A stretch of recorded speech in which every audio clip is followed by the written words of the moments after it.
असंतुलन ही रोग का मूल कारण है। शरीर के अंदर जो छोटे मोटे रोग होते हैं, कुछ तो बाह्य रूप से हमें अभिव्यक्त करते हैं, लेकिन बहुत से ऐसे कारण होते हैं जो हमें अभिव्यक्त नहीं करते। जिस प्रकार परिवार का एक मुखिया परिवार के सदस्य की छोटी मोटी गलतियों को बाहर प्रचारित नहीं करता, लेकिन वह गलती जब बहुत बड़े रूप में बाहर आती है तब वह उसको छिपा भी नहीं सकता।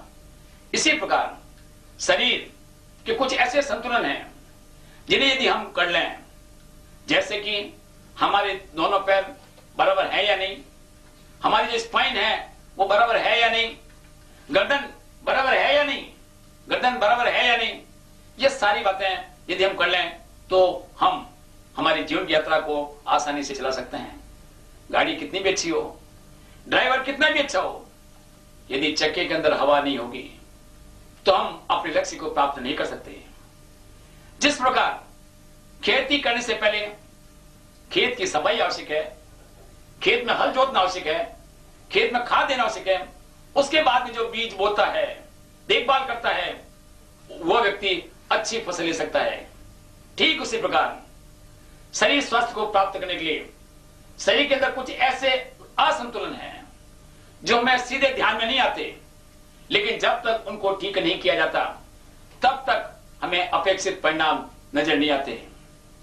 क्योंकि दिन रात हम चलते हैं, जो गाड़ी चलती है उसके व्हील का हम अलाइनमेंट करते हैं, हम दिन रात चलते हैं, कभी हमने हमारे शरीर का अलाइनमेंट चेक किया, देखा और आए।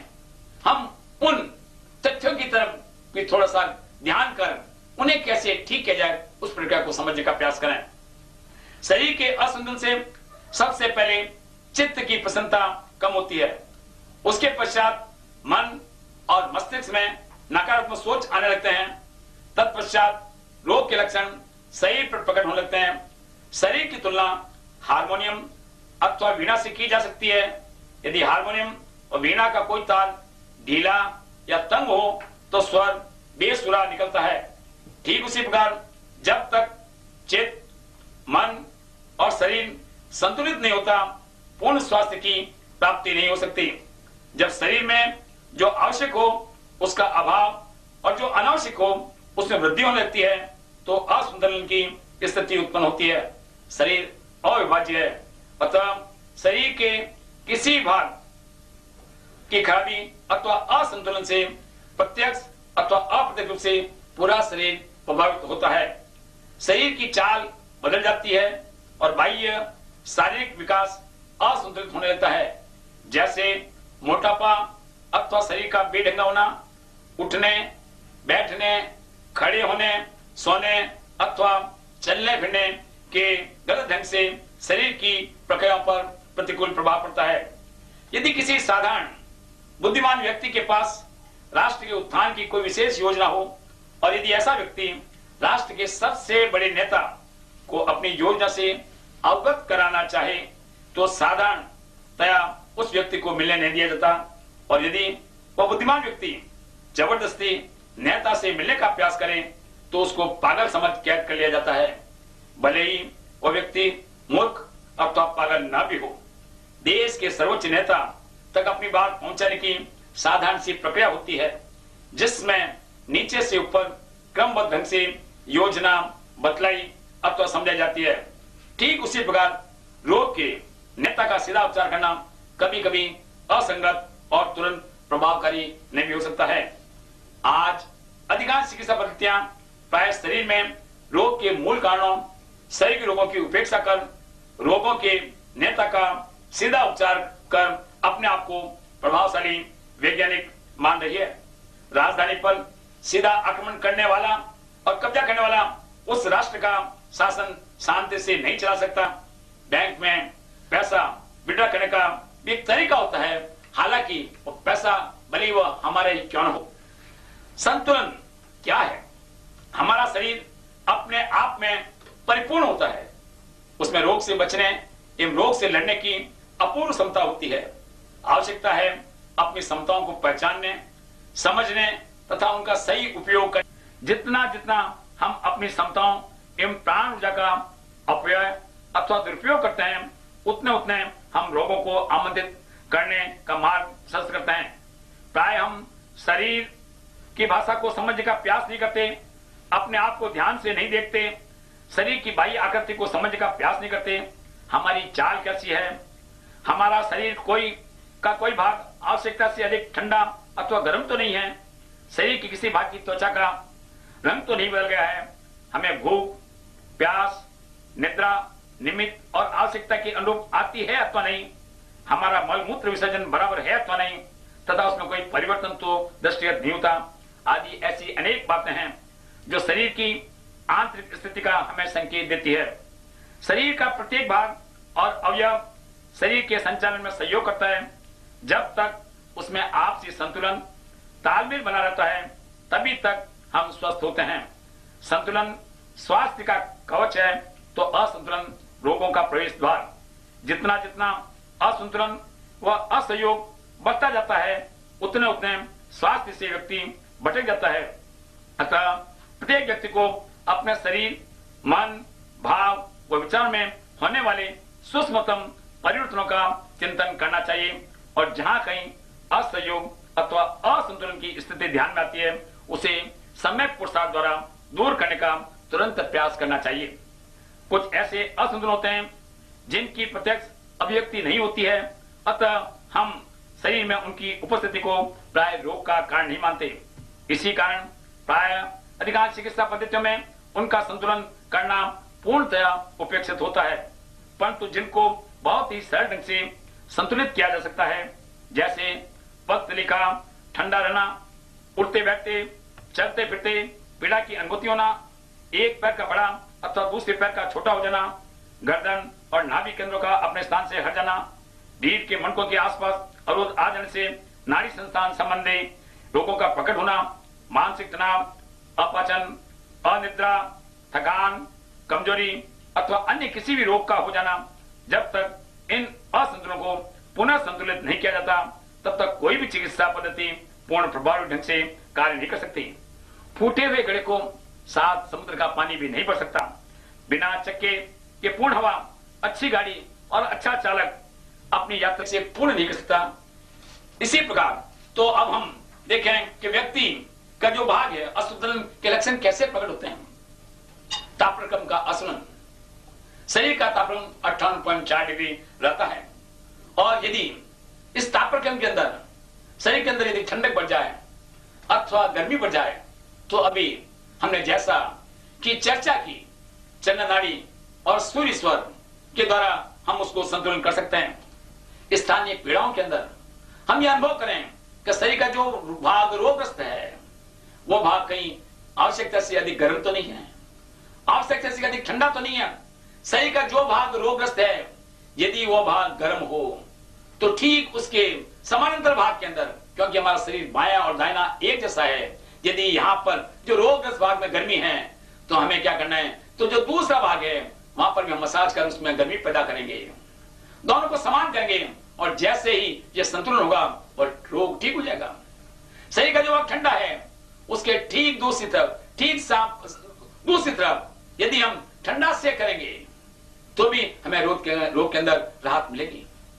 लेकिन यदि शरीर का कोई भाग गर्म है तो उस गर्म भाग के यदि ठीक पीछे यदि हम ठंडा सेक करें और जो भाग ठंडा है उसके ठीक पीछे गर्म सेक करें तो रोग का कारण बढ़ जाएगा और हम लोग सहज ही स्वस्थ हो जाएंगे। संतुलन करने का एक तरीका और है, हमारे जहां पर भी दर्द हो, यदि किसी दर्द को कम करना हो, भाग में कोई असंतुलन हो तो उस स्थान पर हम एंटी क्लॉकवाइज उल्टा मसाज करें। उल्टा मसाज करने से शरीर के अंदर नॉर्थ पोल की प्रक्रिया शुरू हो जाती है, हम अंदर की तरफ आने लग जाते हैं, वह रोग कम होने लग जाता है। लेकिन शरीर का कोई भाग कमजोर हो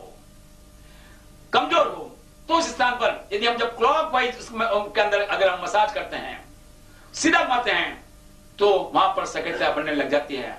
हम देखते हैं पानी के अंदर एक पत्थर डालते हैं, पत्थर की लहरें चारों तरफ फैल देती है, इस प्रकार वो फैल जाता है। तो यदि कहीं सक्रिय करना हो, शरीर के किसी भाग को सक्रिय करना हो तो हम सीधे से क्लॉकवाइज और एंटी क्लॉक मसाज का उपयोग कर वहां पर सक्रियता को बढ़ा और घटा सकते हैं। व्यक्ति की पगथली शरीर के अन्य भागों से ज्यादा ठंडी नहीं होनी चाहिए। जिस पगथली पर सारे शरीर का वजन हो, वो अगर ठंडी हो, इसका मतलब है कि व्यक्ति के अंदर खून का दौरा बराबर नहीं है। देश का सर्वोच्च नेता यदि आलसी हो, प्रमादी हो, 9 बजे तक सोता हो, इसका क्या मतलब? उस देश का उत्थान कभी हो नहीं सकता। तो जिसकी पगथली ठंडी है, तो सबसे पहले उपचार करने से पहले हमें उस पगथली को गर्म करना चाहिए। हथेलियों से पगथली को हम रगड़ें, और जब तक यदि पगथली गर्म हो जाए तो रक्त का संचार ठीक होने लग जाएगा, और ठीक होते ही हमें रोगी को राहत मिलने लग जाती है। हम जब कभी अस्पताल जाते हैं, हम देखते हैं कि व्यक्ति मरणासन की स्थिति पर आता है, उसके हाथ पैर ठंडे पड़ लगते हैं। तो जो भी व्यक्ति उनका आराम पूछ जाए, वह कुछ समय के लिए उन व्यक्तियों की पगथली और हथेली में मालिश करे, मसाज करे, तो उन्हें गर्मी आएगी, और गर्मी से रक्त का संचार ठीक होगा, और रक्त का संचार ठीक होने से उस व्यक्ति को आराम मिलने लग जाएगा। अगर पगथली ठंडी हो तो सर्वप्रथम हथेली से पगथली को इतना रगड़ें कि उसकी ठंडक दूर हो जाए। हमारे यहाँ पर एक कहावत प्रचलित है, पैर गरम, पेट नरम और सिर ठंडा, फिर डॉक्टर आओ तो मारो डंडा। अर्थात ऐसा व्यक्ति स्वस्थ होता है। पेट नरम का मतलब शरीर का पाचन ठीक है, और सिर ठंडा इसका मतलब हम तनावग्रस्त नहीं है।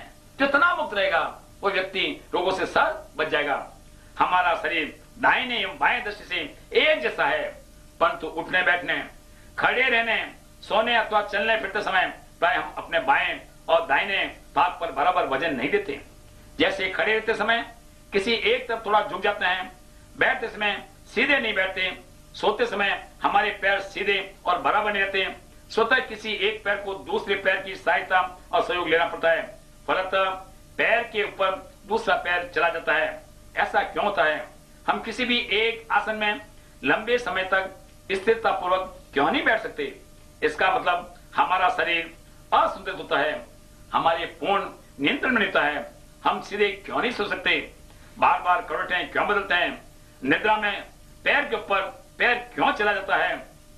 शरीर को संतुलित रखने के लिए हमें अपने दोनों पंजों पर शरीर का पूरा वजन देकर जितनी देर बिना कोई सहारा लिए ताड़ासन में खड़ा, ताड़ासन से हमारा शरीर बैलेंस होता है, और ताड़ासन का मतलब होता है सीधा खड़ा हो जाए, पंजों पर सीधा खड़ा हो जाए। जितनी अधिक देर तक हम सीधा खड़ा रह सकें, हम खड़े रहने का प्रयास करें, आंखें बंद हो, और हमारा ध्यान उस तरफ जाना चाहिए कि शरीर की कौन सी मांसपेशी में तकलीफ हो रही है, वो अवरोध कर रही है, दर्द हो रहा है। शरीर की जो मांसपेशी के अंदर दर्द और अवरोध हो, उस मांसपेशी पर हम उपचार के माध्यम से वह रोग का एक कारण हो सकती है। इसलिए शरीर को संतुलित करने के लिए हम प्रतिदिन ताड़ासन अवश्य करें। ताड़ासन करने से हमारे शरीर के दोनों पैर हैं, उन पर संतुलित वजन आता है, और जब संतुलित वजन आता है तो हमारा सहज ही शरीर का अलाइनमेंट, अपने आप ही शरीर का अलाइनमेंट हो जाता है। वज्रासन का मतलब होता है जिस आसन से वज्र की तरह हो जाए। एफपी के घर में चोर जाने की हिम्मत नहीं कर सकता। जो शक्तिशाली देश है उस पर कोई आक्रमण करने की आवश्यकता नहीं करता, और ऐसा करने से, इस आसन में बैठने से शरीर के विकार भी दूर होते हैं, और शरीर के विकार के साथ साथ मन के विकार भी निकल जाते हैं। और इसीलिए वज्रासन संतुलन के लिए एक बहुत ही अच्छा आसन है। हम देखते हैं आजकल जो बच्चे टीवी ज्यादा देखते हैं, उपन्यास ज्यादा पढ़ते हैं, काम विकार की चीजें ज्यादा देखते हैं, और उनके अंदर बचपन में ही वीर्य विकार के रोग हो जाते हैं। हम देख रहे हैं ये जो स्पॉट्स आ रहे हैं, नाखूनों में स्पॉट रहते हैं, नाखून के अंदर जो सफेद सफेद स्पॉट रहते हैं, इसका मतलब है कि वह व्यक्ति वीर्य विकार के रोगों से पीड़ित है। यदि वो महिलाएं हैं तो उनके अंदर श्वेत पदर का रोग होने की संभावना ज्यादा रहती है। आज बच्चों के चेहरे क्यों उतरे हुए हैं? बच्चों के चेहरे पर वो तेज क्यों नहीं है? माँ बाप से पूछ सकते हैं। इसलिए ऐसे व्यक्तियों को, ऐसे बच्चों को जब भी वो जमीन पर बैठे, वज्रासन में अधिक फुटबॉल पर बैठने की बात कही गई है, और उस पर जब व्यक्ति बैठता है तो उसके जो वीर्य की जो पॉइंट है, उसका जो मूल धारा का पॉइंट है, वो शरीर को संतुलित करने का एक बहुत सरल उपाय है गोधुआसन। जब हम गाय को दूधते हैं उस आसन में कैसे बैठते हैं? हमारे चरण तीर्थंकर भगवान महावीर स्वामी को इसी आसन के अंदर केवल ज्ञान हुआ। हमने देखा इस आसन में जब हम बैठते हैं तो हमारी जो पांचों उंगलियां, पैरों के पंजे की जो 5 उंगलियां हैं उन पर दबाव पड़ता है।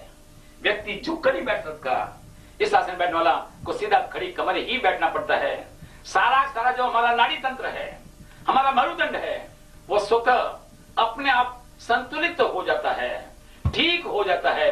और यदि हमारा नाड़ी तंत्र ठीक हो गया तो हम सैकड़ों रोगों से बच सकते हैं। यदि ऐसी स्थिति है, बहुत से व्यक्ति हम देखते हैं बड़े ऋषि मुनि हैं, वो शरीर को संतुलित करने के लिए कुछ साधना करते हैं। वह काफी समय तक एक पैर पर खड़े रहते हैं। जैसे कभी कोई व्यक्ति आधा घंटे तक एक पैर पे खड़ा रह जाए, बिना किसी हलचल के खड़ा जाए, और फिर आधा घंटे उसके बाद दूसरे पैर पर भी अगर वो खड़ा रह सकता है, तभी खड़ा रह सकता है जबकि व्यक्ति संतुलित है। जो व्यक्ति संतुलित नहीं होगा वो दोनों स्थितियों में बराबर खड़ा नहीं सकता। एक स्थिति में जो भाग शरीर का जो भाग उसका शक्तिशाली है, बलिष्ठ है, उस स्थिति में तो वो खड़ा रहेगा, लेकिन दूसरी स्थिति के अंदर वो शरीर को संतुलित करने का एक बहुत सरल उपाय है गोधुआसन। जब हम गाय को दूते हैं उस आसन में कैसे बैठते हैं? हमारे चरण तीर्थंकर भगवान महावीर स्वामी को इसी आसन के अंदर केवल ज्ञान हुआ। हमने देखा इस आसन में जब हम बैठते हैं तो हमारी जो 5 उंगलियां हैं, पैरों के पंजे की जो 5 उंगलियां हैं उन पर दबाव पड़ता है। व्यक्ति झुककर नहीं बैठ सकता। इस आसन बैठने वाला को सीधा खड़ी कमर ही बैठना पड़ता है। सारा जो हमारा नाड़ी तंत्र है, हमारा मरुदंड है, वो स्वतः अपने आप संतुलित हो जाता है, ठीक हो जाता है। और यदि हमारा नाड़ी तंत्र ठीक हो गया तो हम सैकड़ों रोगों से बच सकते हैं। यदि ऐसी स्थिति है, बहुत से व्यक्ति हम देखते हैं बड़े ऋषि मुनि हैं, वो शरीर को संतुलित करने के लिए कुछ साधना करते हैं। वह काफी समय तक एक पैर पर खड़े रहते हैं। जैसे कभी कोई व्यक्ति आधा घंटे तक एक पैर पे खड़ा रह जाए, बिना किसी हलचल के खड़ा जाए, और फिर आधा घंटे उसके बाद दूसरे पैर पर भी अगर वो खड़ा रह सकता है, तभी खड़ा रह सकता है जबकि व्यक्ति संतुलित है। जो व्यक्ति संतुलित नहीं होगा वो दोनों स्थितियों में बराबर खड़ा नहीं सकता। एक स्थिति में जो भाग शरीर का जो भाग उसका शक्तिशाली है, बलिष्ठ है, उस स्थिति में तो वो खड़ा रहेगा, लेकिन दूसरी स्थिति के अंदर वो खड़ा